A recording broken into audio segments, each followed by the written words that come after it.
Vamos a empezar entonces por Juan María. ¿Cuál es la diferencia entre creencia y fe?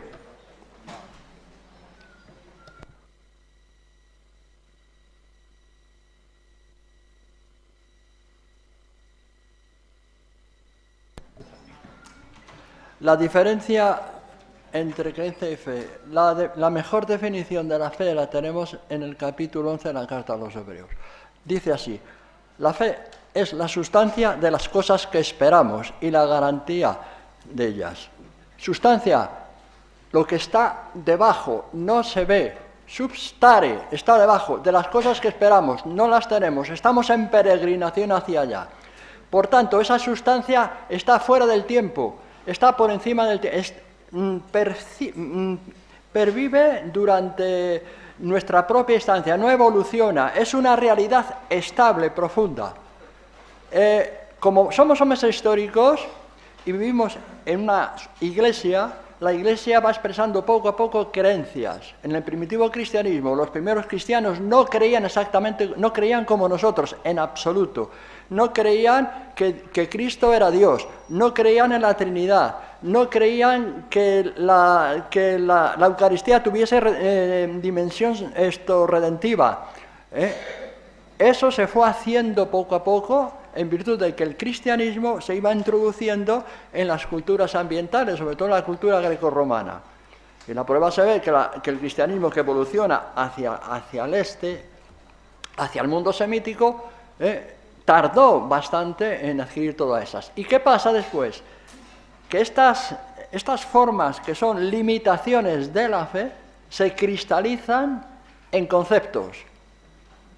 Y decimos, pues qué sé yo, que Jesús es Dios en doble naturaleza divina y humana. La expresión naturaleza y esencia son propias de una cultura ambiental, la cultura semítica no. La fe está por debajo. ¿Qué pasa? Que evidentemente que las creencias están sometidas a una revisión en la medida que la cultura va evolucionando. Yo no puedo, por ejemplo, ahora, si me tuviera que dar catequesis, expresar la relación, por ejemplo, de la persona de Cristo. Una persona en dos naturalezas, es un galimatías. Esto se hizo en el siglo IV, en el Concilio de Calcedonia, por unas circunstancias sociohistóricas. Entonces, estas creencias se han ido cristalizando, fijando, y se ha amontonado todo un conjunto de creencias. Y ahí se basa la teología. Luego hay otra cosa importante. Está para la diferencia entre fe. La fe no tiene nada que ver. La fe está por debajo y puede... ciertamente ha emitido a lo largo de la cultura las distintas creencias. Yo recito el credo. El credo en realidad no son creencias, creo en Dios Padre Todopoderoso, tal y cual. El credo es un símbolo. Por tanto, símbolo ya me va rompiendo la cristalización de las creencias, porque el símbolo es como una especie de trampolín que me lanza hacia la fe de nuevo. Como el que está en la piscina, se tira en el trampolín, se va al agua. Hay un problema, a mi manera, serio en Occidente. En Oriente no está, y Occidente se resiste a cogerla. Las creencias en Occidente admiten lo que se llama en la teología catafática. ¿Qué significa catafática? De afirmación. Y entonces cogemos una serie de creencias, afirmamos conceptos y en ellas fijamos, supuesto, nuestras propias creencias, nuestra propia fe. En el mundo oriental está la otra rama de la teología que en Occidente no se acepta. Es la teología apofática, es decir, negar lo que se afirma. Por ejemplo, si vosotros me decís, Dios es bueno, yo digo, Dios no es bueno. ¿Por qué no es bueno? Con la noción de bondad que tú tienes, inadmisible. Dios es justo, Dios no es justo, con la noción de justicia que tú tienes. Es decir, va matizando toda la teología catafática en apofática, es negación de lo que se afirma. Entonces, eso es para las creencias, la fe subyace, es lo que está debajo. Es decir, que yo puedo admitir en una creencia, en una iglesia flexible, puede criticar las creencias, pero puedo tener una firme fe, y la firme fe me puede dar un sentido nuevo a las creencias que yo tengo, e incluso darle una denominación nueva. Es la fe la gran fuerte. Yo pienso que ya con eso vale.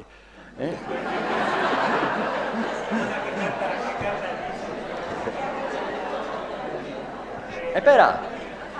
No vale. Es que no me resisto. Si habéis comprado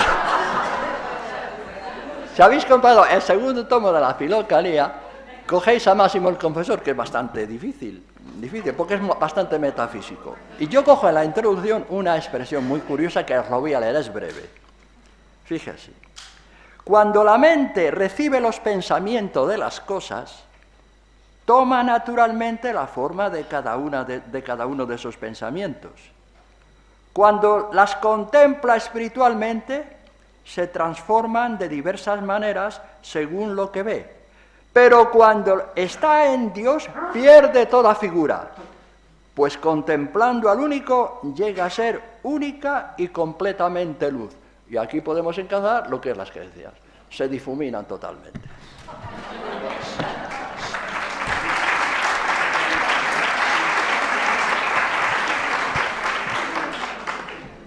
Bueno, vamos a seguir el orden.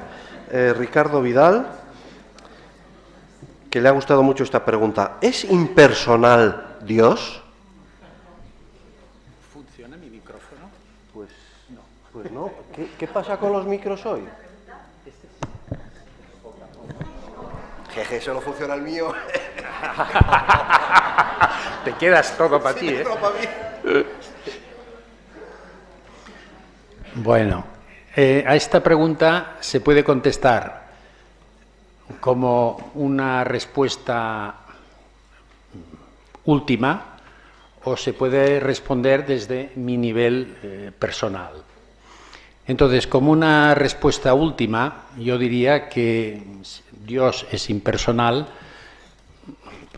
o podría decir que Dios no existe. Podría decir que Dios no existe porque todo es Dios. Entonces, es lo mismo decir que no existe que todo es Dios. Si todo es Dios, no hay nada que no sea Dios. Entonces, ¿dónde está el hablar de Dios? Es impersonal, claro, es neutro e impersonal.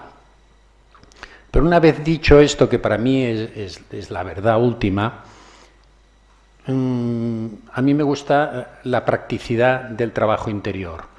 Entonces, como yo me considero ser un ser personal, y en el fondo Dios está detrás de mí, pero yo esto no lo vivo, entonces, como trabajo interior, digamos la meditación o la oración, que es un contacto con Dios, se puede entender que Dios es personal.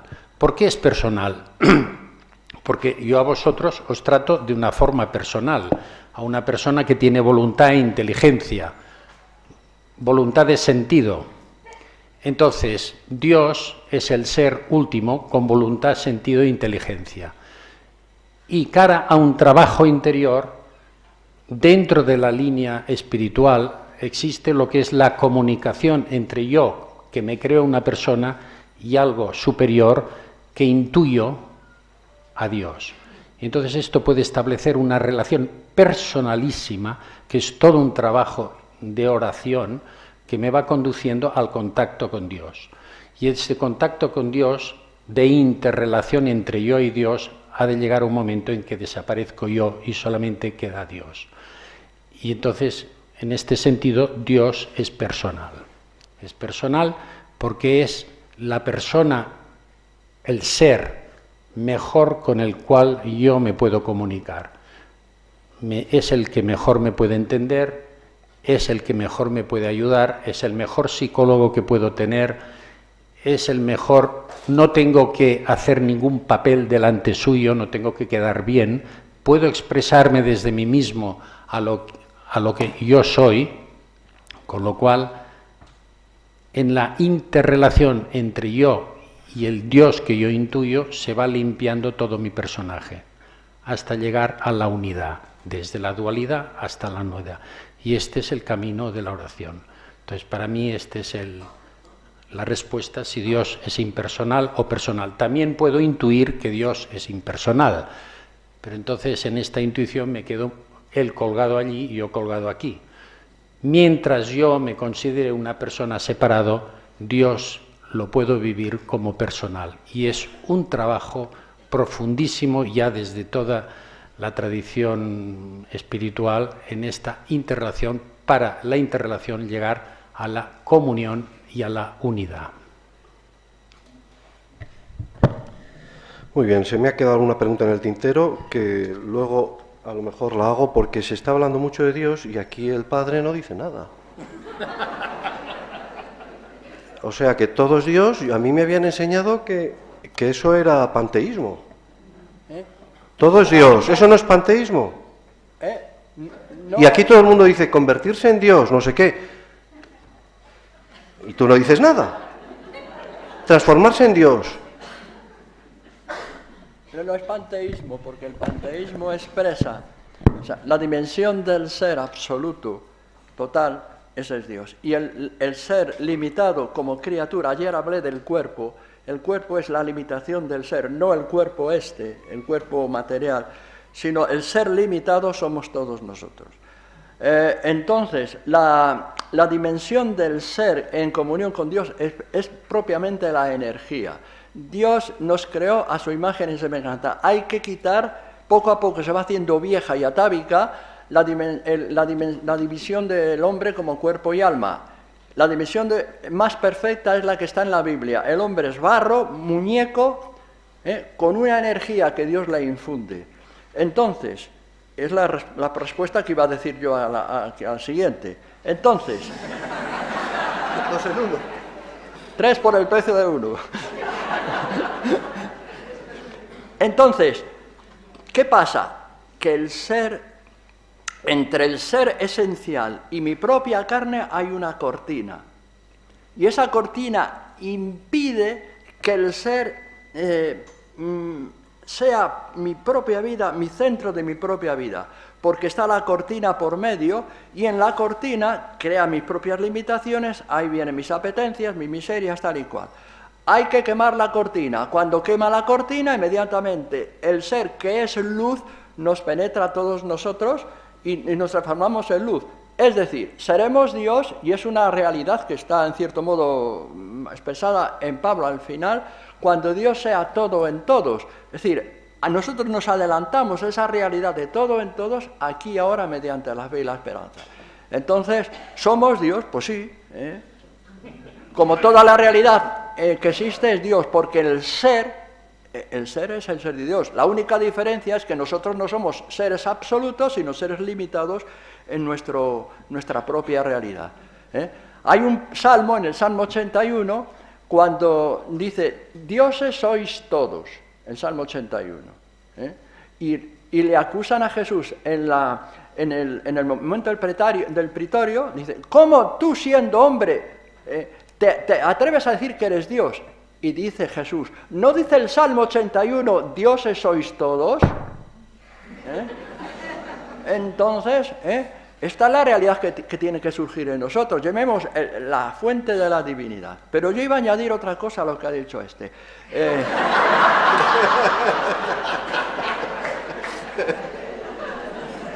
¿Dónde pones a Cristo? Porque en realidad nosotros directamente como creyentes somos cristóforos.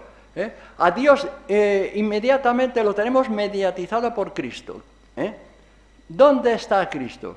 Hay un autor que no ha sido, yo no he leído mucho, ahora voy a leerlo, a Blay, pero hay un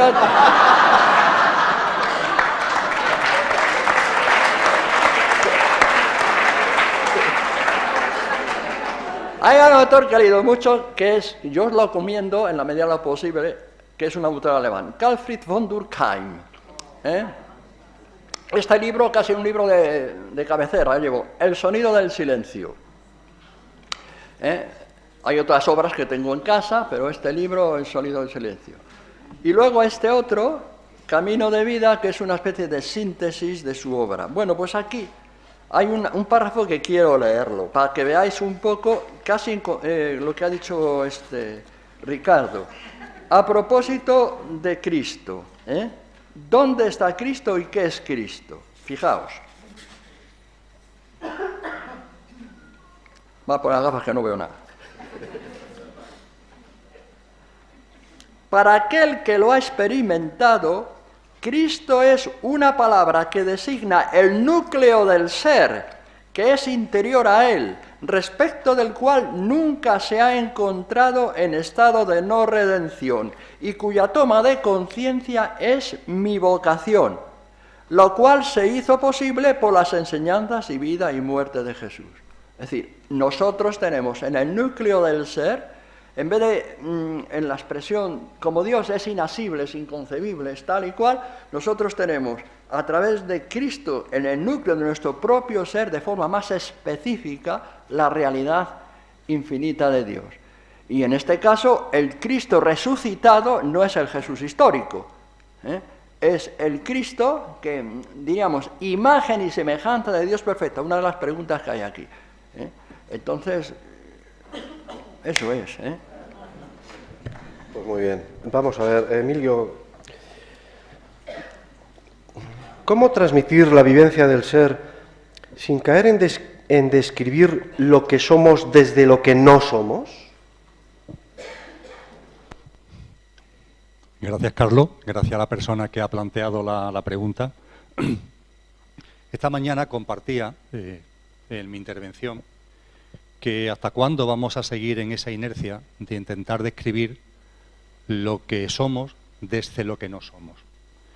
Y esta persona que plantea la pregunta parece que esto le ha llegado en cuanto que dice, vale, vamos a dejar de describir lo que somos desde lo que no somos.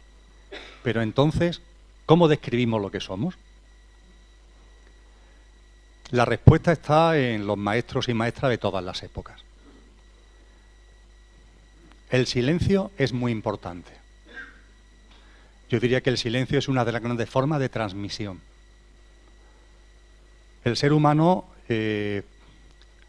apegado, identificado, fascinado con el yo, olvida la importancia del silencio.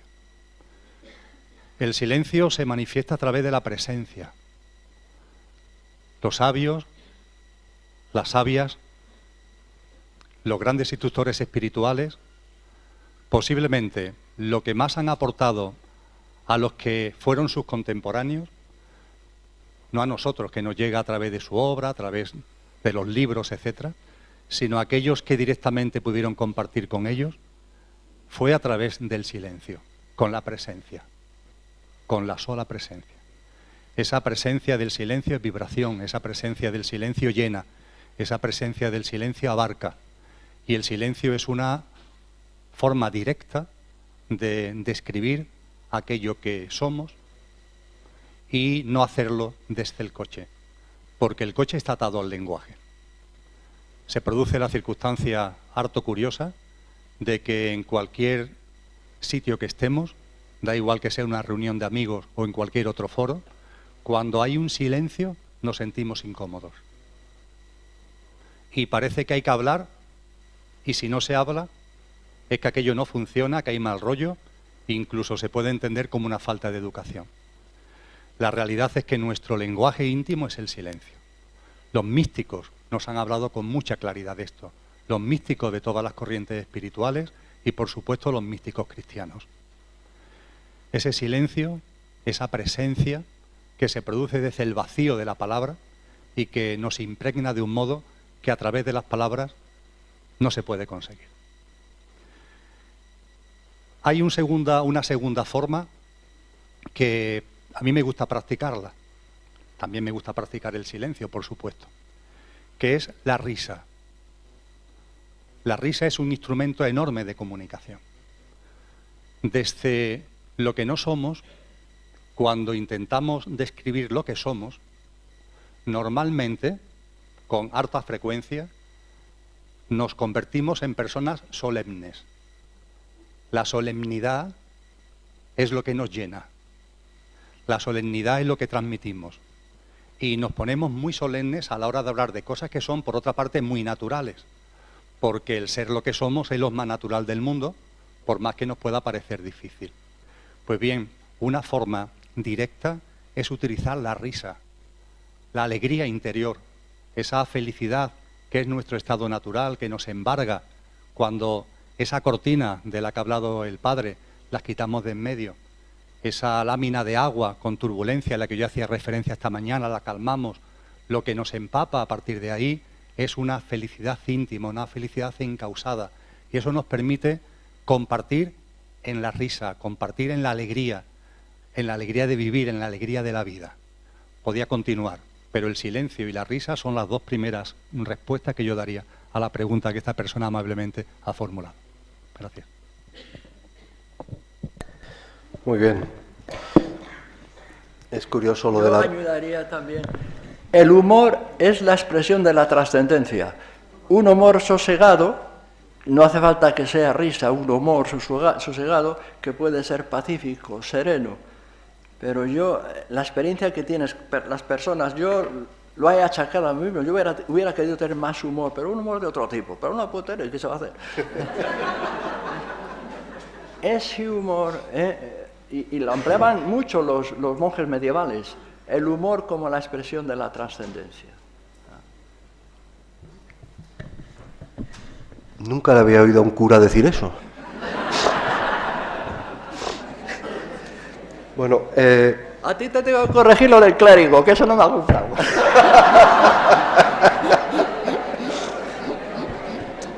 bueno, como acaba de intervenir Juanma, vamos a pasar a una pregunta de Ricardo Vidal. ¿De dónde subyace el personaje?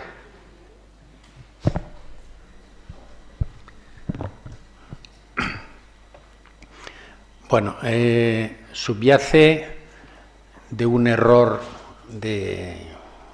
general de la humanidad. Entonces, cuando nacemos en contacto con nosotros mismos, espontáneos, auténticos, y en contacto con la sociedad y el producto de la mente, porque la mente es un producto de la evolución, que es fabulosa la mente, pero entonces hemos quedado atrapados en las imágenes y los pensamientos, y hemos sustituido la realidad viviente por imágenes y pensamientos. Entonces, cuando uno nace, está inmerso en una sociedad, y entonces todo el mundo se considera que es un individuo separado, alguien independiente, el papá, la mamá, el hermano, el maestro, lo que sea. Todos son palabras, todos son imágenes, y esto se va transmitiendo y es un chantaje que se le va haciendo al niño pequeño hasta que al final se cree que él también ha de ser alguien, porque el niño pequeño no se cree ser nadie, simplemente vive la vida presente y en tercera persona, pero cuando llegan los 2, 3, 4 años, debido al influjo de toda la sociedad, pues al final cree que es alguien separado, que tiene un nombre, tiene un apellido, tiene unos hermanos, tiene un papá, tiene una mamá, y así, cuando va creciendo, todo esto se va reforzando y se va reforzando la desconexión con la realidad de ser. Y esto es lo que subyace detrás de todo el personaje. Entonces, ¿por qué existe en la humanidad? Porque, claro, yo he explicado el por qué existe en un individuo. ¿Por qué existe en la humanidad? Bueno, esto es el precio que pagamos por toda la humanidad, por un desarrollo evolutivo en el cual ha aparecido una herramienta nueva y como todo, que es prueba y error, pues pasaremos unos añitos con este error, pero que llega un momento en que este error ha de desaparecer y ha de quedar la utilidad auténtica de la mente, que es para crear, pero desde el ser que está aparte de la mente. Pero de momento hemos quedado atrapados en que al fin y al cabo esto es el pecado original. El bien y el mal, el sí, el no, las comparaciones y todo esto. Entonces, esto es lo que subyace en la creación de este personaje. El personaje, que si tuviéramos que hablar más a fondo con el tema de Blay, que empieza con el yo-idea, yo soy después se traduce en un yo ideal, en la creación del tiempo, la creación del espacio y todo. Pero empieza con esta imagen, yo soy fulanito de tal. Y cuando uno se identifica, queda fascinado, queda atrapado, hipnotizado por la imagen, se desconecta de su fondo. Y este es el origen, que aparece más o menos hacia los 3 años. Ya está. A mí siempre que se habla de este tema del personaje me entra la sospecha de solo Blay se dio cuenta de cómo se producía esa transformación. No hay ningún pedagogo, ningún psicólogo, nadie que haya descrito o hablado de cómo se produce esa separación del ser de uno, esa normalidad, esa naturalidad con la que se nace, ¿no? Yo no lo sé. Esta es una de las cosas que más me... Blay era un científico de la conciencia, le gustaba mucho precisar, ser muy riguroso con todo lo que explicaba. Y no he conocido, lo que sí que es conocido es el ego en toda la tradición espiritual. Hablando, Jesucristo mismo hablaba del ego. El que se quiera salvar a sí mismo se perderá. El que se pierda en nombre de Cristo se salvará. Esto ya es una definición clarísima de dos yos, uno falso y uno auténtico. Es decir, en toda la tradición existe. Ahora, la visión científica del por qué ha aparecido el ego y cómo se desplegó, porque claro, el personaje que habla Blay es lo mismo que el ego. Lo que pasa es que el ego es una idea fija. En cambio, el personaje es el ego dinámico, hacia el futuro, y desde el pasado y hacia el futuro. Entonces, es una descripción mucho más detallada del origen. Yo no lo sé. Si existe alguien que lo ha explicado, yo no lo conozco. Ajá. Y además a mí me parece que Blay aporta sobre el personaje una diferencia muy importante sobre el ego, y es que dice que el personaje no es una cosa natural. Y como es una cosa producto de el niño en su socialización, o sea, creada al niño, igual que se le ha creado al niño, pues se le puede hacer desaparecer. Esto es una cosa fundamental, o sea, decir, vamos a ver, el personaje aparece en un momento determinado y igual que aparece, puede desaparecer. A mí me parece que esta es una cosa de la que se dio cuenta Blay que es fantástica, ¿no? O sea, que es con un potencial a la persona que se da cuenta de eso, pues se da cuenta que a la vez puede tener una herramienta para librarse de eso. El personaje es un error, por lo tanto no puede desaparecer.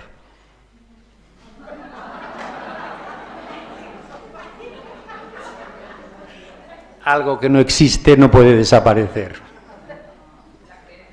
Entonces, lo único que ha de desaparecer es nuestra hipnosis en creer algo que es real. Y entonces, esto es todo un proceso de ver, de darse cuenta. Y entonces, ¿cómo desaparece un error? Viendo que es un error. Es la única manera, no, todo esfuerzo en hacer desaparecer el error es caer en el mismo error. Yo quiero desaparecer el ego, que desaparezca. Yo sé de gente que quieren matar el ego. Dios mío, matar el ego. Ya, si no existe, ¿cómo vas a matarlo? Entonces, simplemente el anhelo profundo de ser uno mismo es lo único que te puede hacer desaparecer esto que es irreal. Después, las consecuencias del ego, sufrimiento, esto también te puede hacer buscar por qué sufres. El sufrimiento es una de las palancas más importantes que existen para que el ego se vaya disolviendo. Como decía Blay, lo que no se aprende por sufrimiento, lo que no se aprende por discernimiento, se aprende por sufrimiento. Por desgracia, el 99% de la gente aprendemos por sufrimiento. Hay un 1% que todavía no lo he encontrado, que aprenderá por discernimiento. Muchas gracias.